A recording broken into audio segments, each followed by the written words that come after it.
और आगे बढ़ने से पहले सुपर प्राइम टाइम में आपको इस वक्त की बड़ी खबर बता दें जो एक बार फिर स्कोव हमले से जुड़ी हुई है। स्कोव हमला नेटो बेस से रूस पर पहला अटैक है। ये बड़ी खबर। शुरुआती जांच में एस्टोनिया से हमले के सुराग मिल रहे हैं। उस तरफ सुई जा रही है, इशारे कर रही है। एस्टोनिया से 30 किलोमीटर दूर है स्कोव एयरबेस। रूस ने शुरू की है ड्रोन हमले की जांच भी।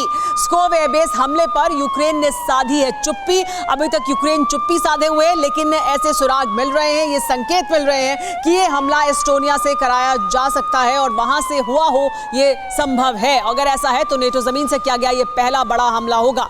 जिस वक्त स्कोव पर इतना बड़ा हमला हुआ उसी वक्त पुतिन ने 2 ऑपरेशन एक साथ शुरू करने का ऑर्डर दे दिया। सबसे पहले स्कोव में रेस्क्यू ऑपरेशन चलाया गया। उसी दौरान यूक्रेन को सजा देने का ऑपरेशन भी शुरू कर दिया गया, जिसके बाद रात भर ओडेसा से कीव तक 371 मिसाइल अटैक किए गए। कामिकाज़ी ड्रोन कहर बरपाते रहे और बॉम्बर से बारूदी बारिश भी होती रही। जब सुबह हुई तो यूक्रेन की राजधानी कीव में तबाही का खौफनाक दृश्य सामने आ चुका था, जो पुतिन के प्रतिशोध की गवाही दे रहा था।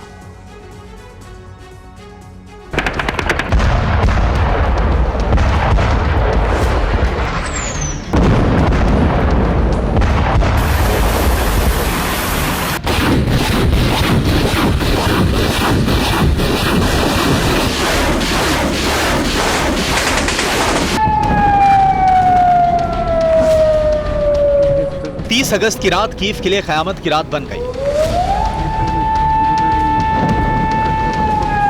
रात भर अलार्म बजता रहा।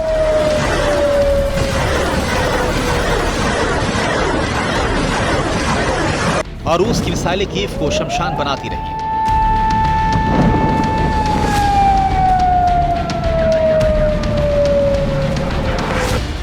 यह हमला रूस का जवाब था कि अगर रूस पर हमला करने की हिमाकत यूक्रेन करेगा तो तबाही का मंजर ऐसा होगा, क्योंकि रूस किसी भी कीमत पर यूक्रेन को बख्शेगा नहीं।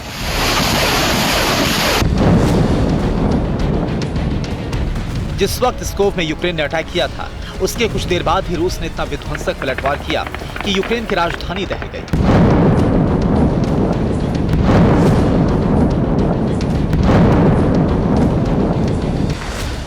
हमले के जरिए रूस ने सीधी धमकी दे डाली। हमले के बदले हमला, मौत के बदले मौत, तबाही के बदले तबाही और राजधानी के बदले राजधानी।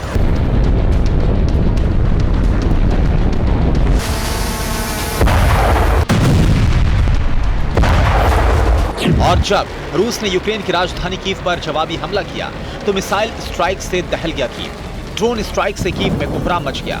यूक्रेन के एयरफोर्स ने कहा पिछले कुछ महीनों में यह कीव पर रूस का सबसे बड़ा हमला है।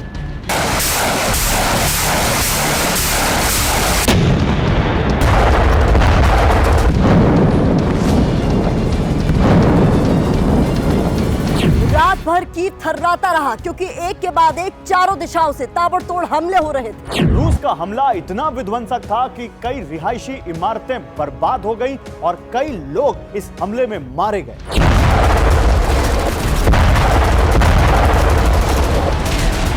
स्कोव पर हमले के तुरंत बाद रूस एक्शन में आ चुका था।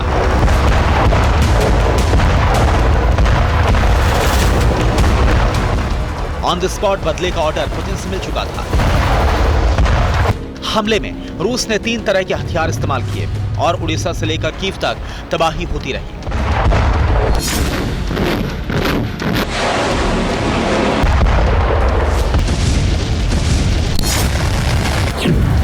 सबसे पहले रूस ने क्रूज मिसाइल की खेप निकाली। बताया जा रहा है कि बेलगोरोड से एक के बाद एक मिसाइलें दागी गई। इसके अलावा कामाकाजी ड्रोन बटालियन कीव को कब्रिस्तान बनाने के लिए निकल पड़ी। इस बीच रिहायशी इलाकों पर बम बरसाने के लिए रात भर कीव के ऊपर Tu-95 चक्कर लगाते रहे।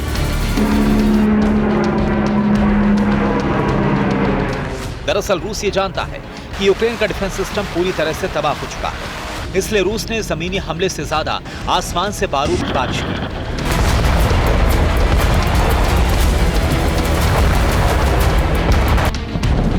रात भर कीव में कोहराम मचता रहा।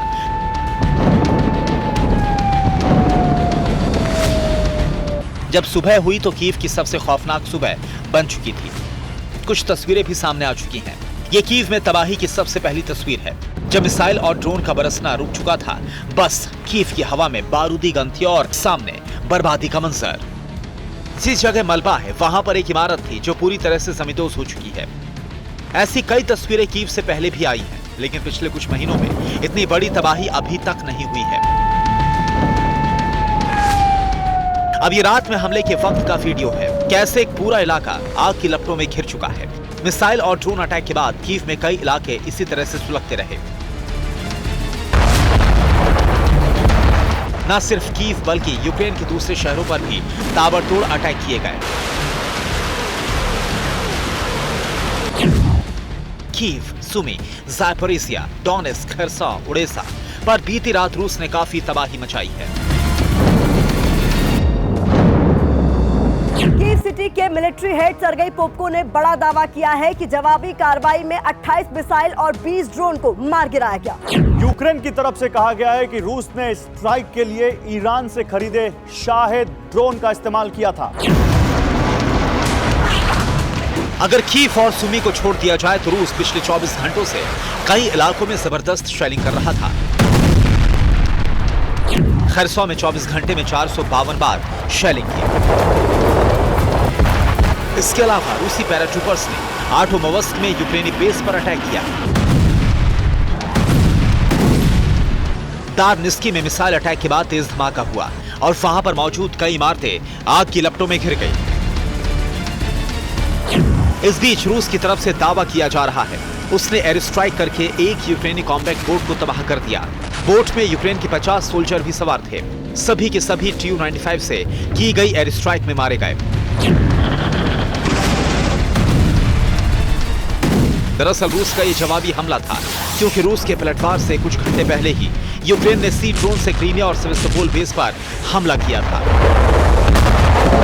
इसके अलावा यूक्रेन ने स्कोव पर भी अटैक करके रूस को दहला दिया। यानी यूक्रेन आर-पार की जंग का ऐलान कर चुका है। वैसे भी ज़ेलेंस्की ने एक ऐसा बयान दिया है जिससे उनके तेवर साफ हो चुके हैं। ज़ेलेंस्की ने कहा है युद्ध के बीच अगर नेटो पीछे हट जाता है इसका सीधा मतलब है कि यूक्रेन को सैन्य मदद मिलनी कम हो जाएगी, तब भी हम रूस का मुकाबला करते रहेंगे। यानी ज़ेलेंस्की समझ चुके हैं कि नेटो ज्यादा दिनों तक साथ नहीं दे सकता, इसलिए वो जंग को सर्दियों से पहले खत्म करना चाहते हैं। रूस पर इतने ताबड़तोड़ अटैक उसी प्लान का नतीजा है। लेकिन ज़ेलेंस्की को रूस के इतने विध्वंसक पलटवार का अंदाजा नहीं रहा होगा। जब पुतिन के आदेश पर कीव में एक साथ 7 से ज्यादा इलाकों में मिसाइलें और बॉम्बर टूट पड़ेंगे, यानी पुतिन भी पक्का इरादा कर चुके हैं सर्दियों से पहले ज़ेलेंस्की के मंसूबे रौंदने के और यूक्रेन को पूरी तरह से तबाह करना है। इसलिए न सिर्फ कीव की घेराबंदी की जा रही है बल्कि समंदर से सटे इलाकों पर भी वॉरशिप से ताबड़तोड़ हमले किए जा रहे हैं। Bureau report, TV9 Bharatvarsh.